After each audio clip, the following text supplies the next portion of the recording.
Hold up, I'm going to do the same thing. What's up, on YouTube? This is Louis Anatrans, aka M25, aka Louis JM. I'm back here with my friends Pete Szymanski and Richard Guerrero, and today we are discussing about the recent events going on in WWE, as in the new management between Stephanie McMahon and Triple H. However, before we begin, we should start by explaining the situation that started beforehand. Now, as everyone knows, Vince McMahon is pretty much the owner, well, is the owner of World Wrestling Entertainment, or WWE, once World Wrestling Federation, WWF. He spent like about 40, 50 years in the company, creating superstars, making big pay-per-views, and creating moments throughout the wrestling industry. Until recently, something had occurred that kind of led to McMahon's downfall. Beginning a few weeks ago, there was allegations of women. Perhaps you should explain that, Pete, to everyone, to let everyone know what's going on. Sure, no problem. So it was revealed, I believe it was the Wall Street Journal was the first periodical to reveal that there were a series of undisclosed NDAs, non-disclosure agreements, in which Vince McMahon had made payments to women who filed suits and complaints against the WWE for sexual harassment and other types of personal relationships that may have occurred under his leadership. Yeah, I got the report right now on Yahoo.com that my dad sent me, saying that his position simply became untenable after the Wall Street Journal reported that WWE was investigating him for paying women affiliated with WWE millions of dollars to keep their sexual misconduct allegations quiet. And according to this, that McMahon made on-record expenses totaling $19.6 million. To me, I feel like that maybe most of that money, which under my personal opinion, I don't think it's official, must have came from maybe all those budget cuts due to the superstars firing, at the least.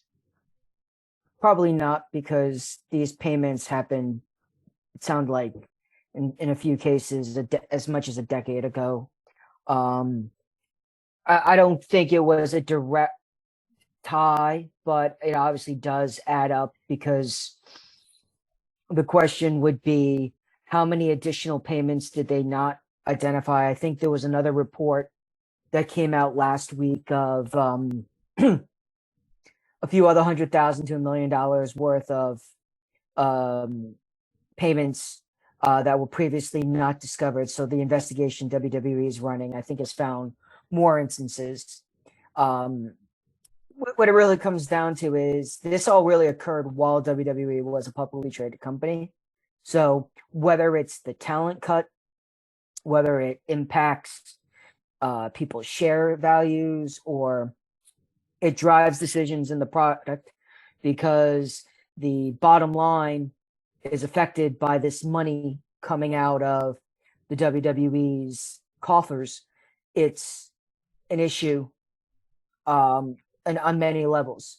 And the fact that it was made clear that Vince McMahon may have used the corporate funds to cover up these, his I'll just say his bad dealings or his bad behavior, for lack of a better term, but it's wrong, right? Not just what he did was wrong. That's another story altogether. So there's that level of wrongness. But the next level was the fact that the way he chose to atone for these acts was not to use his personal fortune, but to rely on the company to help bring this to an end. And he didn't notify the company. He didn't notify people in the company. And that's just a huge, it just is, it's when they use the old proverbial, snowball rolling down the hill. That's what this all comes down to. There's no telling what the actual end ramifications are or could be. But the fact remains that one, he clearly is showing he is not acting in a professional manner. And two, he was negligent, or derelict is probably a better word. He was when it came to his fiduciary responsibilities. Yes, Richard, you heard this from Pete. What is your personal opinion?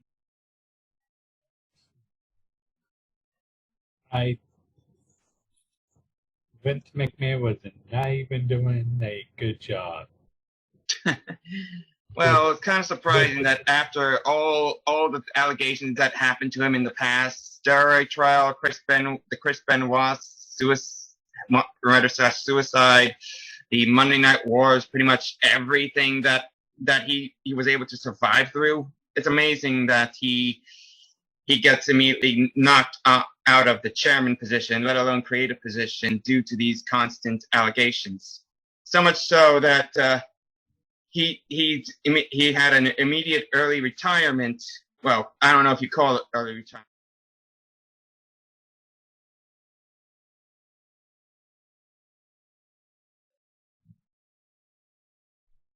All right. Apologies again for what was supposed to be a bit of a kick out. I don't know what happened, but I could have sworn we had a 40 minutes of time limit within the whole thing.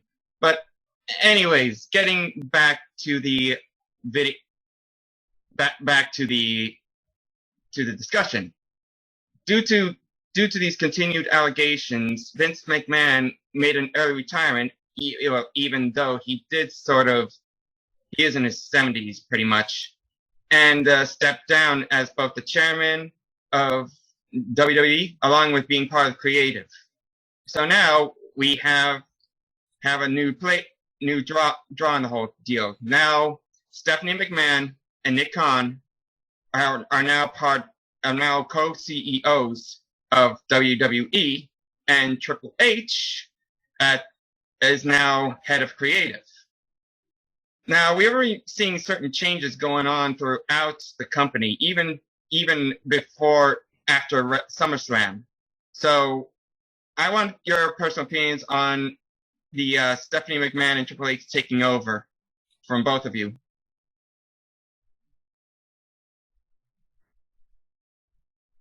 I think Go ahead, Richard.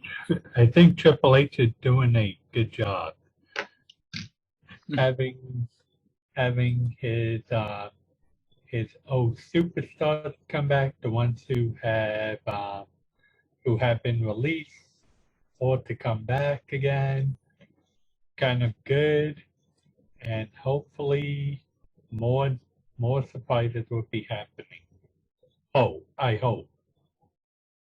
And Pete? Yep.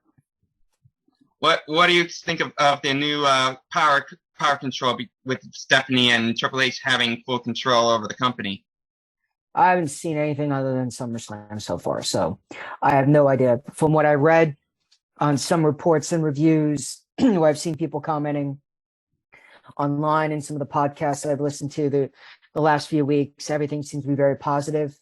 But it doesn't sound like it's been a complete 180, but it looks like, well, let's talk about it from two different perspectives.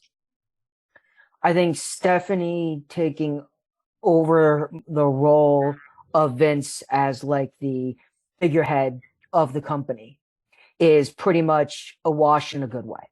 Like, I think she has been getting prepared for this role. I think this was inevitable, right? I think that was one of the reasons why they brought someone in like a Nick Khan, so that Vince could continue to grow and learn and had someone he could rely on to do a lot of the business dealings for the company, which has been great. And also, so when Vince does leave and Stephanie takes over, there'll be less of a gap or learning period where Stephanie has to be, running the show all by herself. With Nick and her, it's a great transitional period, and I think she's beyond capable of being the figurehead of this company if that's what she wants to do. So that to me is like a wash, good news. And in many ways, I think she's better than Vince because I think she has more of a conscious mindset of where we are in the world of things. And, not just her and Paul Levesque making sure that they wouldn't do anything outrageous like has been alluded with Vince and other people in the past, but they have done things to show that they're not afraid to clean house or demote people or pull responsibilities or even fire people if they feel they're not behaving in a professional business way. I believe it was Mickey James posted something a year or two ago after being released about the condition her gear was shipped to her and mentioned this was a standard thing. It happened in years. And I don't know the individual in charge of the talent group that was doing that, but it really was done in a poor, unprofessional way. And immediately Paul and Stephanie jumped in and said, this can't happen because it's embarrassing the company. So I think Stephanie's great. She's fantastic. Now, going over on the creative side, running shows and the talent, this is where things are going to get tricky. In an ideal world, I think Paul is there. He's running the show, and he would go and when people think of what NXT was like for like those 5 golden years when he really found his stride, right? I think people are really hoping that's where it's going to go. But there's several factors I don't think we can overlook. There's still a lot of leadership there that I think Paul is moving and changing and becoming just a better overall suit, for lack of a better term. I'm not sure the Kevin Dunn's, Pritchard's, sorry, the other like established people in that company, they're going to change or they're going to continue to push to do what they want to do. And I think that the tie-in with Peacock now hurts Paul's vision because there's a lot of pushing back, and you can find a lot of people on Twitter and social media and podcasts, etc., which adamantly point out how stuff like AEW doesn't get enough viewership. New Japan never took off. AAA is just a niche market here, right? And the idea of focusing in on professional wrestling doesn't sell. And I would be concerned that if they talk to enough NBC execs, and it looks like NBC or maybe Fox is going to be taking more of an ownership in these products, right? Would that push and drive out Paul down the road? That's what I would be concerned about, because I can agree with you on that end as well, Pete. And not because of the whole NBC Fox deal, but what I'm concerned about the future, because I know that they're trying to sell the company as a whole, to put it on a certain streaming service. I mean, indeed they have the Peacock, yes, but there's a bigger concern regarding where the product itself will move to. To me, and considering that you usually are a big Disney fan, that maybe that they might consider trying to push all their content into Disney Plus. But let me explain that. See, I understand that Disney's been getting like a lot of content from various sources, be that Marvel or Star Wars or Pixar. They even have the Fox. They got like all the rated R Marvel stuff, like the X-Men and Logan and Deadpool and pretty much everything that you never see on Disney Plus to begin with. And considering what's been going on between Warner Brothers, what's been going on, the fact that their AT&T deal got folded and now Discovery has to take over, and it's going to be a bit of a rough patch for that studio. I'm a little concerned about Warner Brothers, not Warner Brothers, WWE going into the whole Disney Plus bubble because of certain content that is not appeasing to kids, like say the Attitude Era or ECW, or even like anything that is like a bit raunchy and a bit R-rated in a way. All right. So first, Disney Plus sells the Disney bundle. You know that, right? Yes, that's true. And that consists of 3 streaming products: Disney Plus, Hulu, and ESPN Plus. So if what you're saying is true and the Disney company wanted to come in and acquire all of this, they can do that, but they don't have to put it on the Disney Plus app. They can take the WWE library and the WWE network and split it basically between Hulu and ESPN Plus and still own all of that. So I wouldn't be worried about it going on Disney Plus. I would think their plan would be Hulu would probably take over a lot, and I would think ESPN Plus might try to grow its library, and they would be happy to take over all of those wrestling products. Now, if I'm not mistaken, ESPN owns, I want to say it's an AWA library and another wrestling library, right? So they might be interested in doing that because they could acquire a lot of that. If somebody's watching this, I'll probably know the other 1 or 2 that they have. I'm not that much of a historian there, but ESPN probably could acquire other libraries they have for wrestling products, right? And they can build out their wrestling channel. You know, ESPN has done business with WWE in the past. So, I mean, they could just have that channel and just with that WWE build up and have the extensive, US-based library, and maybe start looking at buying some international libraries out there. Maybe that's an option that would happen. So I wouldn't be worried about Disney Plus controlling it. It would go on some of those other networks. Now, with that said, right now, NBC, Universal, and Fox are the television that's investing in the WWE.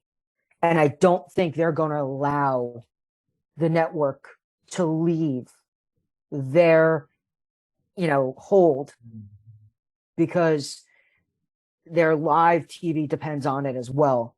I think the reason why the WWE was able to sell the network, in the US at least, over to the Peacock was because Peacock wanted content to sell out their product, right? WWE positioned themselves to have big contracts with NBC Universal for Raw and SmackDown for Fox.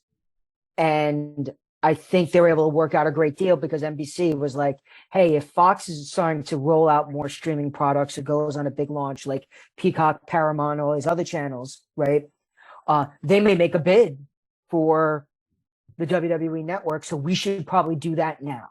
And that's what I think they did. So if anything, I feel like the relationship with the WWE would get stronger with NBC first. Okay? That's where I think we're going now. So I would see, them having more of a base. Plus, you got to remember, they got The Rock's TV show up there.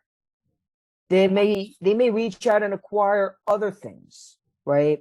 If they can find a vehicle for John Cena, they may reach out and do that. If, now that,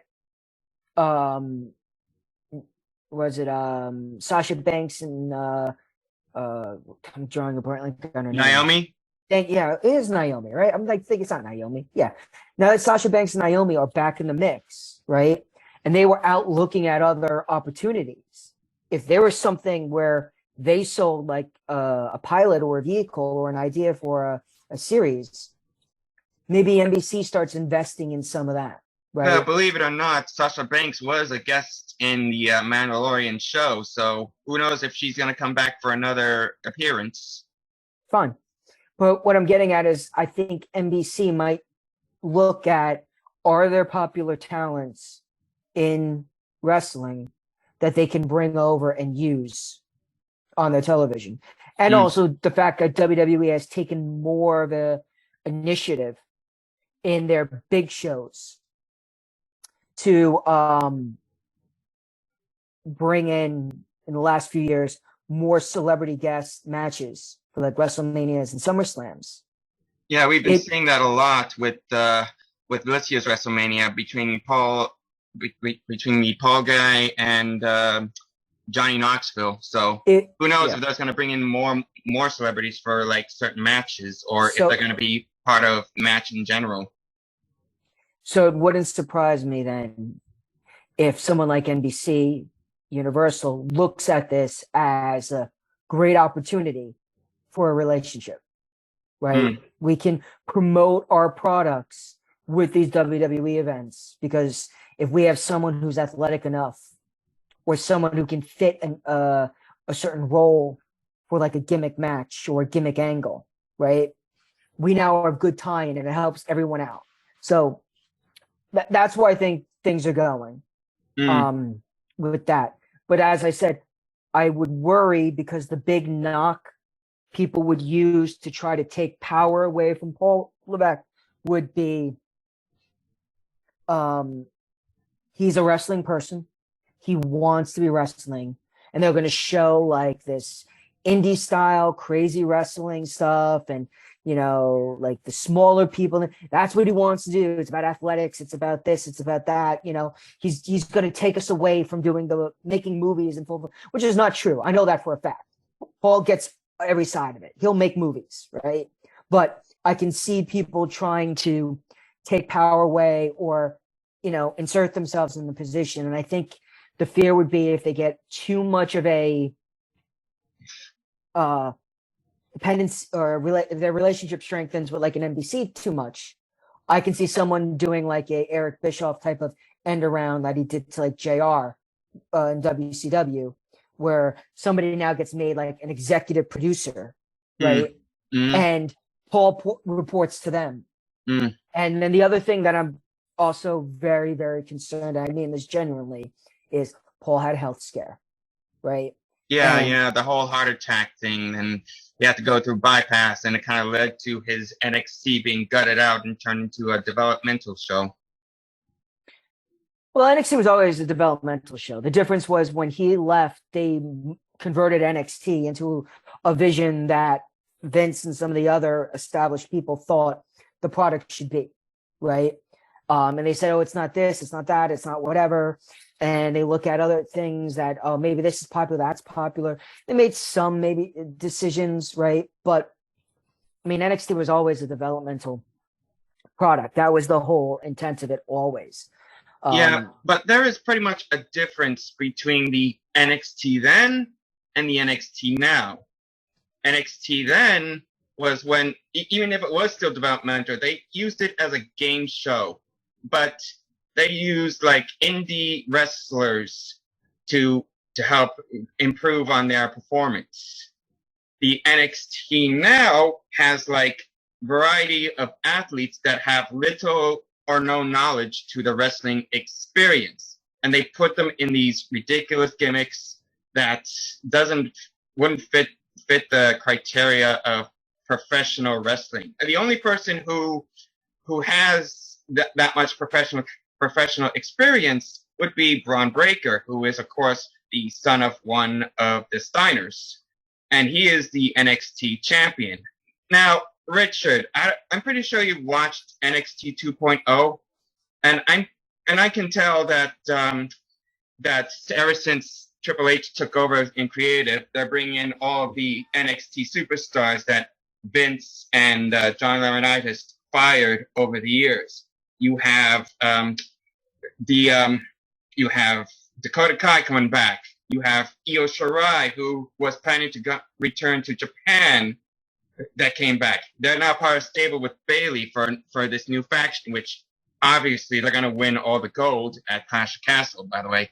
And then, of course, you have Dexter Lumis on Raw, and just recently on Friday, that Hit Row, who were fired by Vince and Laurinaitis when they were just starting on SmackDown, came back without, of course, Swerve Scott, because he's still in AEW, and above all else, Karrion Kross, who made his huge return in a big way, considering that he was controlling his narrative with EC3. With these continuous returns, and do you really think that we might have another NXT renaissance, or better yet, a return to what professional wrestling should be instead of what Vince wanted it to be? Richard? I think that Vince McMahon, anyway, I think Triple H is going to really bring some of those the former NXT talent to the roster, because some of them were really good talent that Vince McMahon didn't think they were. Of So course. it was about time that the former people who used to be in NXT should desperately come back and have their main event. Yeah, that makes a lot of sense. Pete, what do you think of the whole returning of the stars, and hopefully that we might have another NXT renaissance? Like, say, having both veteran, like the independent stars and the ones that are developing. What do you say about all of that? There's only so much time on a wrestling show. So Paul and his team are going to learn that.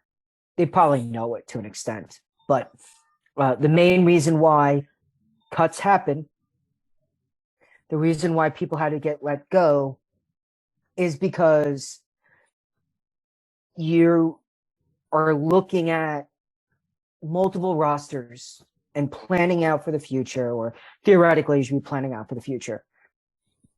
Relationships, money, contract deals, all these things that come in, you have to eventually make cuts. So I don't know what this means, right? We could bring everyone back, and in 8 months, it's like, well, we're going to get rid of the Mysterios, right? We're going to get rid of, some other veteran here or there that we don't need, right? That might be how you have to make up the space in order to bring somebody new in to get that new talent in. Or something else might happen. You might be like, happy you got all these people back and everything's looking great. And then you're going to sit in a corporate meeting and you're planning out your TV, and somebody's going to raise the point about how, women's matches have dropped 20 to 40%. And the reason is because you brought back 9 male talents that you cut, right? And now you have to find ways to put them on the show. So that's suddenly, it's like, oh, wait, we can't, And it's like, you got to juggle things around. You got to figure out how it works. And I don't know if they have a plan for that yet. This is nice buzz. I'm happy to hear they're bringing some of these people back. I just hope, again, it's being done properly, because I'd be worried that somebody says, oh, they brought this guy back or that guy back, and they don't work out, or they turn out to be problematic one way or the other. The difference between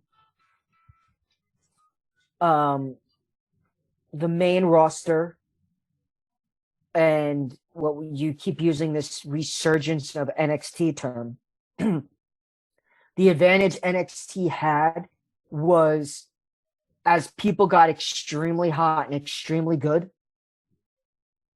you bumped them up to the main roster before the audiences got tired of them. You see what I mean? So one thing that made NXT so great during that period was the new talent coming in. There was always opportunities for them, because the talent that, like, eventually Finn Balor's going to the main roster. Eventually, Kevin Owens, Bayley, whoever, they're going to the main roster. So it opens up these great opportunities, right? Rhea Ripley comes in and it's amazing, right? And then she's so good, you got to bring her to the main roster. So that means of the next 4 or 5 women, who's going to be the big star? Who's going to be it? So that's the advantage that you had there. You don't have that luxury on the Raw and SmackDown roster. There's nowhere for all these people to go. So you're going to have more bottlenecks, and you have to understand how to deal with that. And I don't know what it is. I'll be happy when they let Pete Dunne be Pete Dunne again. I guess that's my point. If Pete Dunne gets to be Pete Dunne, great. We're doing things great. If all we're doing is bringing everyone back because Hunter wasn't up, well, I shouldn't say Hunter, but Paul, because I think that's how he likes to be called now, as as a professional, as an executive, as a showrunner, etc. If he's bringing people back because he wants to control their careers to an extent, no, just he wants to be the ones responsible for their careers, right? He wants to make the call, they stay or go. He doesn't want someone else making that decision for him. If he's bringing them back and it turns out that letting them go was all the right decisions, that's going to hurt the company. If he brings people back that turn out to be better for the main roster, then we're in great shape. Okay? It's still early for that part, considering that these people made their returns. And considering last time that certain stars tried to make a big main event impact in their debuts, it kind of was a little lukewarm at best. You have Keith Lee that made his debut on Raw after the 2020 WrestleMania weekend, and he was barely used, and he was given the name Bearcat Lee for reasons that are beyond understanding. And then you have Karrion Kross, whose first debut kind of was a bit of a rough patch because he lost a match to Jeff Hardy on his debut, wearing that ridiculous gladiator gimmick with the mask and everything. It was a bit rough. I'm just hoping, and I'm just hoping that certain stars that got fired, that never got a chance going on any of the other wrestling companies, would be able to have a better second shot in the WWE now that Triple H is in full control. And then, of course, you're going to have something like AEW in a way. It's still going strong, yes, but then, of course, you're going to have a small amount of superstars that are a little tired of AEW and might think about going back to WWE. Like, say, for example, Cody, who made this huge return at WrestleMania against Seth Rollins, which was one of the best matches before their Hell in a Cell match. You might. So I'm considering that, and this is for you to answer, that if the Triple H can see some potential in certain superstars with AEW, you think that he might bring some people to the WWE when they get fired or when their contracts get terminated? If somebody gets fired, I don't think the WWE is going to jump to sign them. Because when somebody gets fired, there's probably reasons, and they're going to want to let that person hash out those reasons first before they start giving them opportunities. Now, for talent whose contracts come up, yes, this is where things will be getting interesting over the next few years. I don't see WWE having interest in signing Chris Jericho when his deal is up. I don't see them having interest in even Jon Moxley when his deal is up, right? And I don't think Jon Moxley wants to go back. I think there's a lot of individuals over there that don't want to be WWE.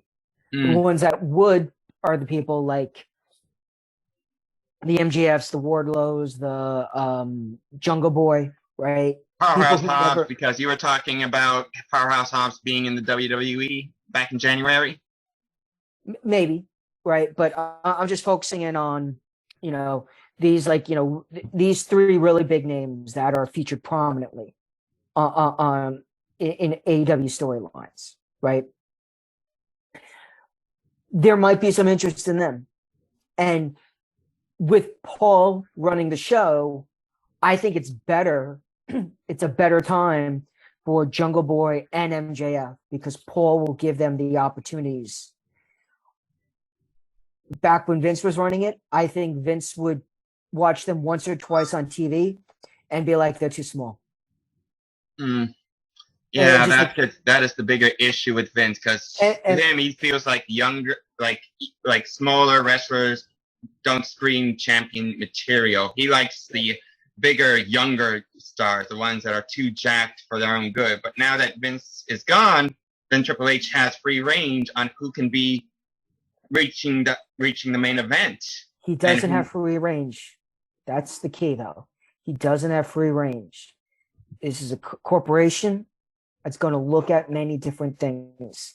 And because of that, I don't know, like, I would love it if the way the company was ran is every morning, Paul and Michael Hickenbacker or Hickenbach, whatever Shawn Michaels' real name is. If Mike and Paul are on the phone having breakfast like this every morning, discussing talent and what's going to happen. Mm. I don't think that's what's actually going to happen. I think what's actually going to happen is Peacock is going to influence things. Investors are going to influence things, right? Mm. And, if enough people come in and say, hey, it makes sense, this guy's too small, this guy's this guy's that, Paul's going to have to push who he's told to push. All right, Richard, your thoughts on if Triple H would be considering hiring some AEW guys to be part of the main roster? I have a feeling maybe one or two best superstars, like MJF and maybe Jungle Boy. But no one else that is of a good interest other than those two, right? I believe those are right now. Those two are the good ones for the best for the WWE. Okay. You also have to look at people who want to go to the WWE. So you have to see when their contract comes up, where they want to go and what they want to do. That's what it all comes down to. Okay, so I think we need to start wrapping up because I have about 8 minutes left on the video feed. So I want to have final thoughts between you two about what's going to happen with WWE now that Stephanie and Triple H are in full control, and what will the future be? Richard, what do you think? Well, we're probably going to see some new surprises and maybe old surprises. Only the future can tell what Triple H and Stephanie has plans. And Pete, same question? They're just going to do what they've been doing all the time. I don't see this having a major impact one way or the other. Nick Khan is either there to run the company or sell the company, right? Stephanie is just going to come in and is going to just do a bang-up job of keeping it profitable, making the good deals, moving it forward in the right direction, whether it's still independent or not. Paul's going to book the way he's going to want to book, right? But the TV is still run by the same TV people. The money that's coming in from their advertising is still the same advertisers. I mean, it hasn't been a major shift yet. All right. We should table this conversation, but when you see something like, I don't want to wish anyone bad luck, but let's just say Bayley has to stop wrestling and she now becomes a major player and creative and on the corporate side, right? And, Paul brings in some of his friends from the business, right? And Stephanie, signs up some individuals that she's worked on in some of her charitable organizations and whatever. And, two other rests like Edge retires and he comes in and starts working in a certain way on creative, etc. Right? Paul Heyman gets a certain promotion, and Paul says, hey, I want to bring in this person and that person, right? And they agree. And suddenly you have, talent, veteran talent out in wrestling who comes in to work on elements and this. And you have like I said, Bayley's now running the women's group. Paul is the overall this, Paul Heyman is handling, television production, whatever it might be. If there's a major overhaul of people who are on the same page, that's when we should have this conversation. But right now, booking the wrestling matches is going to be great and fine, but there's still too much of the existing WWE still involved. So I don't see too many changes in the near future. And quickly, you think that now that there's a new powerhouse within the company, are they gonna actually beat AEW in the ratings? 5 minutes. They already do. WWE is the number one show. Is arguably the number one show on cable, and SmackDown is like one of the top Friday night shows on network. That's not changing. That's not going away. AEW is top 5, I think, or top 10, somewhere between there, right? Okay. I think, and I don't think NXT is going to move up, and I don't think Main Event's going to move up or anything like that. But Raw is number 1, and I don't think it's going to slide out of that slot from cable. All right. What do you think, Richard? What do you think, Richard? I think it's to me, I think 50-50 for the WWE and All Elite Wrestling. They're both 50-50. Okay. Well, I guess that about wraps up on this little discussion. I want to thank Pete and Richard for coming to explain about what's going on with the WWE and the future ahead of it. Hopefully you guys enjoyed this little discussion. Just leave a like and comment below, and hopefully I'll see you guys next time. Richard, Pete, thank you for coming along. You're welcome. Yep. You're welcome, Louis. Anytime. All right, and I'll see you guys later. See you all later in the flip side. #, where are the good cartoons?